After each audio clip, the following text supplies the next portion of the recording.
कम पढ़े लिखे थे, लेकिन उनका एक सॉलिड फॉर्मूला था, परेटो प्रिंसिपल, 99 रिजेक्ट करो, एक उठाओ। एमटीडी फॉर्मूला से मार्जिन होना चाहिए, टोटल मार्केट होना चाहिए और डिमांड बड़ी भयंकर होनी चाहिए। पहली एक्सपोर्ट कंपनी जिसका नाम रखा रिलायंस कमर्शियल कॉर्पोरेशन।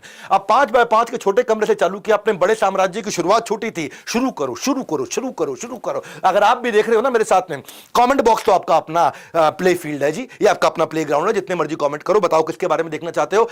मैं इन सारी केस स्टडी से आपको इंस्पायर करता रहूंगा। इनके साथ क्या था, केवल 2 एम्प्लॉय थे, एक ये और एक इनके भाई, बस 2 एम्प्लॉय। हाँ, ये इनके भाई, केवल 2 एम्प्लॉय। एक वो दिन था, एक आज का दिन है। आज 4 लाख से ज्यादा एम्प्लॉयज हैं। किसी कंपनी की भीड़ नहीं, अपनी कंपनियों की भीड़ लगाने की तैयारी कर ली थी उन्होंने। हाँ, ये थी 2 स्ट्रैटेजी। अब तीसरी पे आते हैं। तीसरी क्या है? Invest in the right network, you will not have to fight for your net worth. अगर आपका नेटवर्क बड़ा हो गया तो आपको नेटवर्थ के लिए लड़ना नहीं पड़ेगा, नेटवर्थ अपने आप बढ़ती चली जाएगी। काम के लोगों से नेटवर्क बनाओ, हर एक के साथ नेटवर्क नहीं बनाना। काम का लोग कौन होते हैं, इस फिलॉसफी को सुनना। थोड़ा इंटेलिजेंस चाहिए, एकदम अटेंशन। मैं रामलाल हूं, मुझे अगर श्यामलाल की जरूरत पड़ती है अपने धंधे में, श्यामलाल को किसकी जरूरत पड़ती है वो ढूंढो। आपको जिसकी जरूरत पड़ती है उसको किसकी जरूरत पड़ती है वो ढूंढो। आपको जिससे काम पड़ता है उस आदमी को किससे काम पड़ता है।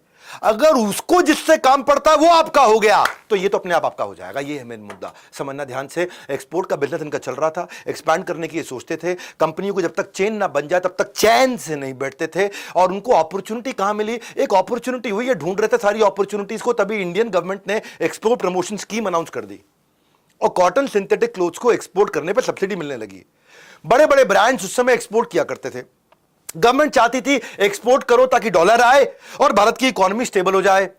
तो अंबानी समझ गए, इन्होंने कैप्चर कर ली विंडो ऑफ अपॉर्चुनिटी। बोला ये है विंडो ऑफ अपॉर्चुनिटी, एक्सपोर्ट के धंधे के अंदर जो एक्सपोर्ट कर रहा है पहले उसको सप्लाई करता हूं, वहां के थ्रू धंधा बिल्ड करूंगा, बाद में मैं अपने आप भी एक्सपोर्ट कर लूंगा। टेक्सटाइल बिजनेस शुरू करने का सही समय है। और इंडिया में टेक्सटाइल बिजनेस शुरू करना मुश्किल बहुत था। मुश्किल इसलिए था क्योंकि उस समय वहां पे जिन्होंने पांव जमा रखे थे, जो अंदर बिल्कुल पैठ बना के अपनी बैठे पड़े थे, जो पुराने लोग थे, मजबूत लोग थे, उनका नेक्सस था।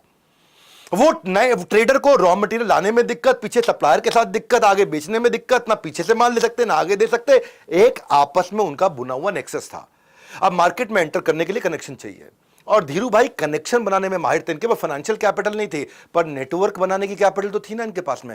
नेटवर्क किसके साथ बनाना? हर एक के साथ नहीं बनाना, सही आदमी के साथ बनाना। अंबानी उस समय यमन में काम कर चुके थे, मिडिल ईस्ट को समझते थे, थोड़ा सेंट्रल एशिया को भी समझते थे। अंबानी समझते थे कि वहां टेक्सटाइल कंपनी कैसे काम करती है। तो उन्होंने क्या किया, इन्होंने देखा जो भारत के बड़े ब्रांड्स हैं वो सेंट्रल एशिया में या यमन की तरफ या मिडिल ईस्ट के और आगे जाकर के वहां पे माल एक्सपोर्ट कर रहे हैं।